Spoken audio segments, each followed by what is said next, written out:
Assalamualaikum warahmatullahi wabarakatuh. Halo teman-teman matematika angkatan 2020. Nah, pada pertemuan asistensi mata kuliah kalkulus diferensial kali ini, kita akan mempelajari tentang pertama yaitu pertidaksamaan. Nah, materi pertidaksamaan ini nanti ada pertidaksamaan dalam bentuk linear biasa, persamaan linear, lalu ada pertidaksamaan linear maksudnya, lalu ada pertidaksamaan bentuk akar dan pertidaksamaan bentuk pecahan, dan yang kedua nilai mutlak, lalu yang ketiga kita akan mempelajari titik koordinat atau sistem koordinat ya. Nah, sebelum masuk ke pembelajaran, kita akan mereview dikit tentang bilangan real. Mungkin buat teman-teman udah nggak asing lagi kan bilangan real itu apa. Nah, dari bagian di sini nih bisa kita lihat ya bahwa bilangan real itu adalah bilangan gabungan dari bilangan rasional dan bilangan irasional.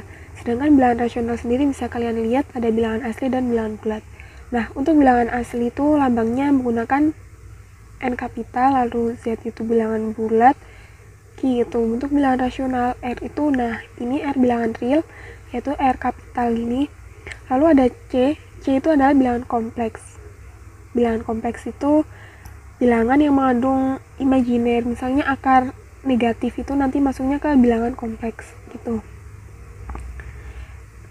Nah, ini tadi yang bilangan asli ya. Bilangan asli itu menyatakan himpunan semua bilangan dari 1, 2, 3 dan seterusnya. Kalau bilangan bulat udah tahu kan, kalau ada negatif, 0 dan positif itu bilangan bulat. Nah, lalu bilangan rasional itu adalah bilangan yang dapat dibentuk menjadi A per B, dengan A, B itu adalah bilangan bulat, sedangkan B itu tidak sama dengan 0. Seperti itu.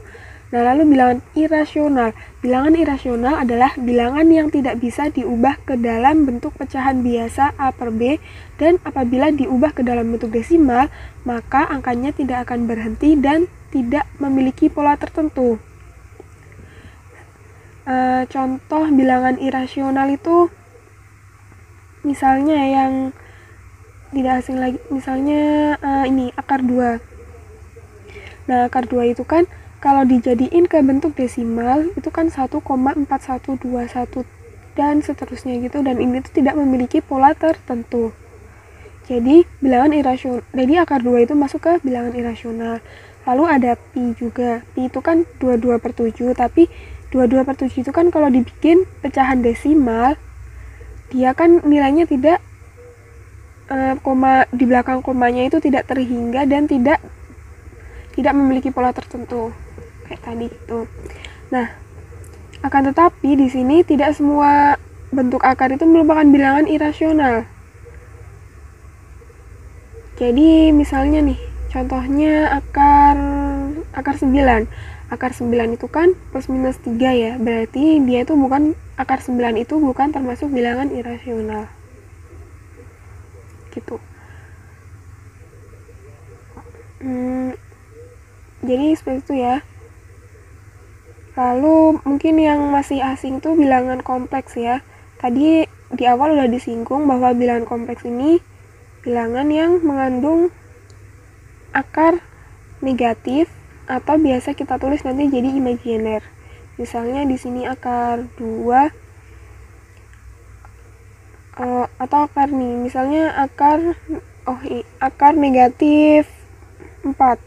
Nah, akar negatif 4 itu kan sama dengan 2i gitu. Jadi i-nya itu imajiner. Dengan misalnya yang tadi ini bisa ditulis A plus IB, dengan AB itu bilangan bulat. Nah, lalu ini ada sifat sistem bilangan real. Jadi ini sifat-sifat bilangan real ya. Jadi untuk sembarang bilangan real A, B, C, dan D diperoleh sifat-sifat sebagai berikut. Yang pertama adalah sifat komutatif.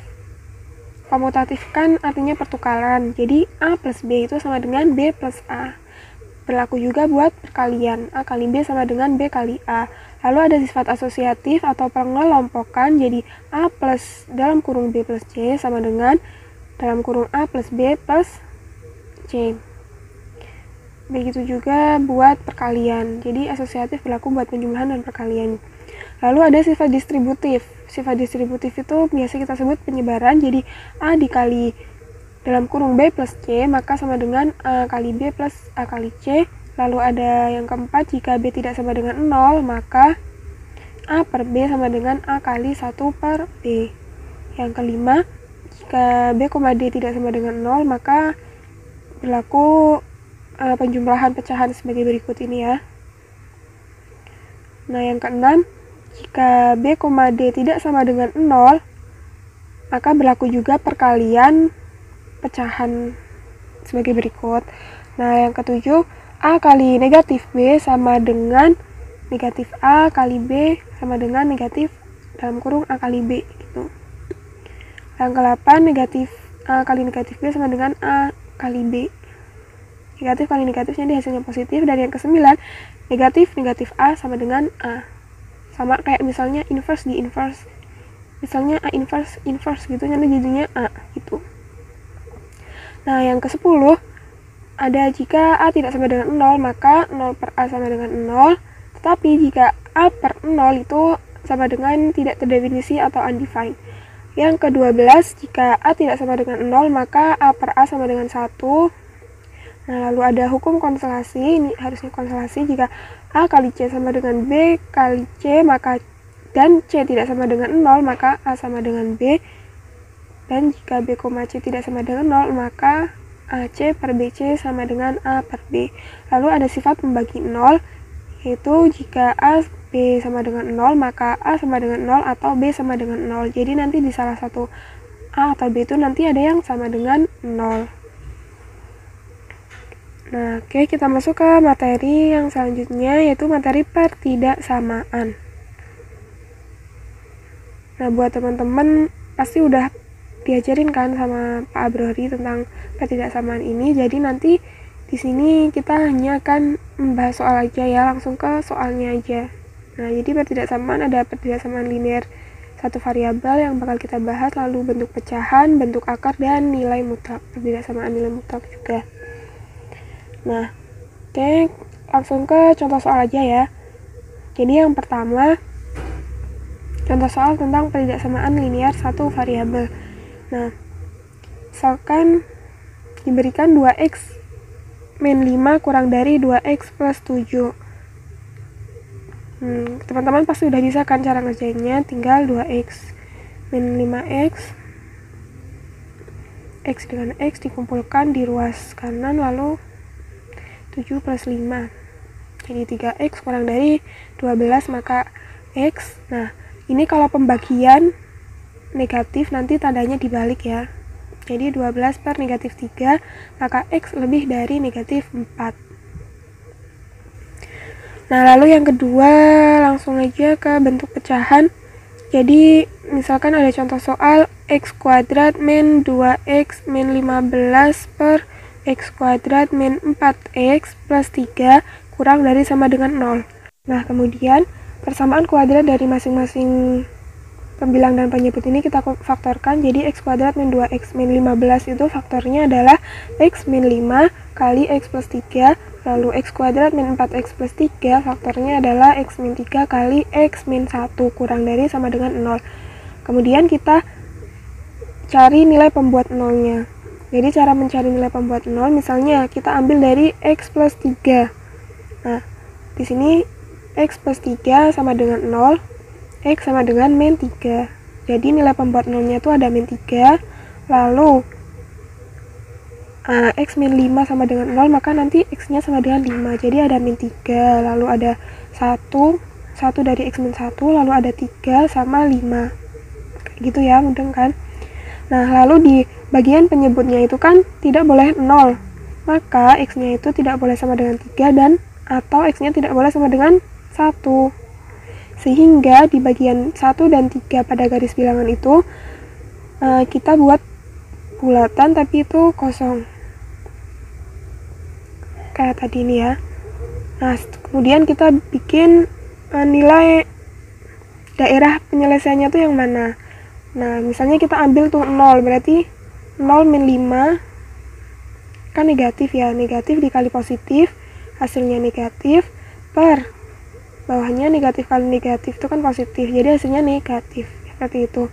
Lalu yang daerah yang lain juga seperti itu, kalian ambil angka berapa, nanti hasilnya seperti itu ya. Nah, jadi daerah penyelesaiannya itu kan ini kurang dari sama dengan 0, maka daerah penyelesaiannya yang dikotakin tadi. Sehingga himpunan penyelesaiannya adalah X, di mana X lebih dari sama dengan min 3, X kurang dari 1, atau X lebih dari 3 kurang dari sama dengan 5. Dan X anggota bilangan real ya. Oke, jadi seperti itu ya. Lalu yang ketiga ada soal bentuk akar ya. Nah, di sini ada akar 2x min 6 kurang dari 4. Nah, jadi ini kalau bentuk akar itu kayak ada syaratnya. Kayak tadi kalau misalnya bentuk pecahan itu kan syaratnya penyebutnya tidak boleh sama dengan 0. Penyebut tidak boleh sama dengan 0. Nah, di bentuk akar ini juga sama, syaratnya itu bahwa akar harus lebih dari sama dengan 0. Jadi nggak boleh bilangan kompleks atau imajiner, akar imajin. Jadi di sini 2x min 6 harus lebih dari sama dengan 0 kan, sehingga 2x lebih dari sama dengan 6, maka x harus lebih dari sama dengan 3. Kemudian kita kuadratkan ruas kanan dan kiri sehingga akarnya kan hilang. Jadinya 2x min 6 kurang dari 4 kuadrat sama dengan 16, maka 2x kurang dari 16 tambah 6 sama dengan 22, x kurang dari 22 bagi 2 sama dengan 11. Nah, jadi himpunan penyelesaiannya adalah x, dimana x lebih dari sama dengan 3 dan x kurang dari 11. Ini x. Dan x anggota bilangan bilangan real.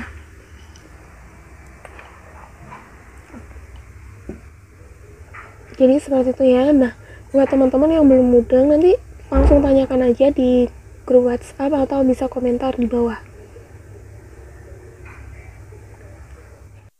Oke, kita langsung masuk ke bab selanjutnya, yaitu tentang nilai mutlak. Jadi nilai mutlak itu lambangnya seperti ini ya. Nah, kemudian kita langsung masuk ke apa sih nilai mutlak, definisi dari nilai mutlak sendiri. Jadi misalkan diberikan nilai mutlak X, maka definisinya itu nilai mutlak X sama dengan akar dari X kuadrat, atau nilai mutlak X sama dengan X jika X lebih dari 0, atau negatif X jika X kurang dari sama dengan 0. Jadi ini definisinya ya. Nanti kita langsung masuk ke contoh aja. Oh, sebelum itu ada sifat-sifat dari nilai mutlak sendiri. Nah, yang pertama yaitu jika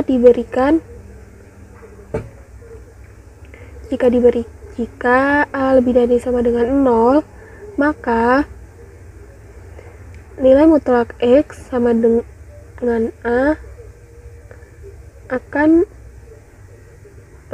kongruen dengan X sama dengan A atau X sama dengan negatif A. Jadi jika ada nilai mutlak X sama dengan A, maka nanti X-nya sama dengan A atau X-nya sama dengan negatif A. Contohnya misalnya 2X sama dengan 7. Berarti nanti 2X sama dengan 7 atau 2X sama dengan negatif 7. Sehingga X sama dengan 7 per 2 atau X sama dengan negatif 7 per 2. Bisa dilihat di definisi yang tadi. Jadi nilai mutlak X itu X jika X lebih dari sama dengan 0, atau negatif X jika X kurang dari sama dengan 0. Nah, yang kedua, jika masih sama, jadi A-nya itu lebih dari sama dengan 0, maka nilai mutlak X kurang dari A ini akan kongruen dengan negatif A kurang dari X. Berarti X lebih dari negatif A dan X kurang dari A. Jika nilai mutlak X lebih dari A, maka X kurang dari negatif A atau X lebih dari A. Itu sifat-sifat nilai mutlak ya, bisa dicatat. Lalu untuk example, ke contoh aja, misalnya nih diberikan nilai mutlak 2x min 5 kurang dari 7, berarti masuk ke sifat yang kedua, yang ini ya, yang pertama ini. Sehingga 2x min 5 akan kurang dari 7 dan lebih dari negatif 7. Nah, lalu negatif 5 nya kita pindah ke ruas yang kanan dan kiri gitu ya. Jadi 7 tambah 5 12, lalu ini negatif 7 ditambah 5 jadi negatif 2. X kurang dari 6, 6 nya itu dari 12 dibagi 2, min 2 dibagi 2 sama dengan negatif 1. Jadi himpunan penyelesaiannya yaitu X, dimana X lebih dari negatif 1, X kurang dari 6 gitu ya. Oke, itu X kurang dari 6 ya. Nah ini ada soal buat latihan teman-teman. Yang pertama, misalnya 2x plus 8 per x min 2 kurang dari sama dengan x plus 1, sama yang kedua nilai mutlak dari 2x per x min 2 kurang dari sama dengan 3. Nah, ini dikerjakan ya buat latihan teman-teman. Ini nggak mempengaruhi nilai kok, cuma ini nanti akan digunakan sebagai presensi. Yang penting teman-teman ngerjain, mau salah mau benar, yang penting mengumpulkan gitu ya. Nah, kemudian bab selanjutnya yaitu tentang sistem koordinat. Nah, jadi di sini apa sih hubungan sistem koordinat Kartesius dengan sistem koordinat polar? Maksudnya kutub atau polar ya, sama aja. Jadi biar lebih mudeng nih, ada ilustrasi. Nah, jadi ini X sama Y, ini kan koordinat Kartesius. Nah, jadi misalkan nih diberikan titik P. Kalau titik P kan koordinat Kartesiusnya berarti X, Y ya. X dulu baru Y, inget-inget itu, bukan Y, X. Cara nulisnya X, Y. Nah, lalu berarti yang garis ini tuh Y, yang ini X, X-nya tuh dari titik 0,0 sampai titik yang itu, yang tadi tak kasih merah-merah. Nah, terus yang sumbu miringnya itu kita tulis R dan sudutnya sama dengan theta. Maka titik P yang tadi X, Y bisa juga ditulis ke sistem koordinat kutub menjadi R, theta. Nah, oke, dari yang segitiga di atas nih, kita bisa tulis cos theta sama dengan X per R, maka X sama dengan R cos theta. Lalu sin theta sama dengan Y per R. Ini pelajaran waktu SMA dulu. Misalnya ada sin mumi koami tan mua. Sin muka miring, sin mumi gitu ya. Buat mengingatnya aja sih. Lalu ini berarti R kuadrat sama dengan X kuadrat plus Y kuadrat. Kan karena segitiga siku-sikukan yang tadi. Nah, langsung ke contoh ya. Contoh soal. Misalnya nih diberikan titik A, tuh titik koordinat polarnya yaitu 4,2 pi per 3. Ingat-ingat ya, tadi kan kalau koordinat polar itu R, theta, berarti R-nya 4, theta-nya 2 pi per 3. Sehingga koordinat Kartesiusnya, koordinat Kartesius itu kan X, Y ya. Berarti X sama dengan R cos theta, kita cari X-nya dulu. Nah, masukin deh R-nya sama theta-nya. Oke, cos 2 pi per 3 itu kan 120 derajat, cos 120 derajat berapa? Nah, negatif setengah. Oke, jadi X-nya ketemu negatif 2, lalu kita cari Y-nya sama kayak tadi. Nah, 2 pi per 3, 4 sin 120 derajat. Berarti 4 dikali sin 120 derajat itu setengah akar 3. ini 2 akar 3. Nah, jadi koordinat kartesiusnya itu negatif 2, 2 akar 3. Kayak gitu ya. Nah, jadi kita balik nih soalnya. Jadi misalnya diketahui koordinat kartesius, terus kita cari koordinat polarnya. Nih, soal yang nomor 2. Jadi diberikan sebuah titik P. Misalnya ini titik kartesius ya, berarti 4, negatif 4. Ingat kalau koordinat kartesius itu x, y ya. Jadi 4 itu x-nya, y-nya itu negatif 4. Kalau kita masukin r kuadrat, tadi x kuadrat plus y kuadrat, rumus di slide dulu, sebelumnya. Nah, R sama dengan akar 32, R sama dengan plus minus 4 akar 2. Nah, karena R-nya udah ketemu, kemudian kita cari tetanya. Karena koordinat polar itu kan R, theta ya. Nah, kita cari tetanya bisa menggunakan X atau Y, terserah. Di sini kita akan menggunakan persamaan X, jadi X sama dengan R cos theta. Tadi R-nya kan plus minus 4 akar 2, saya tulis R-nya yang 4 akar 2 ya. Jadi X4 sama dengan 4 akar 2 cos theta, maka cos theta sama dengan 4 per 4 akar 2. Jadi cos theta sama dengan setengah akar 2 ya. Nah, setengah akar 2 itu berapa sih? Jadi theta sama dengan setengah akar 2 itu kan 45 ya. Pi per 4. Coba kita gambar dulu. Nah, di sini kan x-nya 4 dan y-nya negatif 4. Karena negatif 4 kan berarti di kuadrat 4 ya. Nah, tetanya pi per 4, 45. Berarti pas di tengah-tengah seperti ini. Oke, karena di kuadrat 4, kita tulis tetanya di sini. Berarti nanti ini tetanya itu bernilai negatif.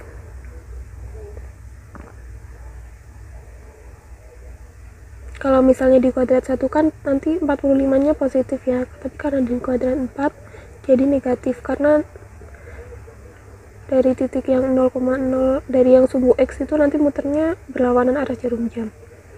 Jadi koordinatnya itu 4 akar 2, negatif pi per 4 gitu. Tadi kan koordinat kutubnya yang R-nya yang 4 akar 2. Coba kalau R-nya negatif 4 akar 2, itunya sama enggak ya tetanya? Coba kalian coba. Tapi sepertinya sama sih. Nanti dicoba aja. Nah, buat latihan teman-teman, ini juga dikerjakan ya buat tugas latihan. Misalnya titik B negatif 5, pi per 4 sama dengan, nah terus kartesiusnya itu berapa. Udah. Kemudian yang nomor 2 diberikan titik D itu koordinat kartesius negatif 4,4. Nah, nanti tentukan polarnya. Oke teman-teman, untuk materi kali ini cukup sampai di sini dulu ya. Maaf apabila ada banyak kesalahan, nanti yang nggak mudeng langsung ditanyakan aja. Selamat belajar dan wassalamualaikum warahmatullahi wabarakatuh.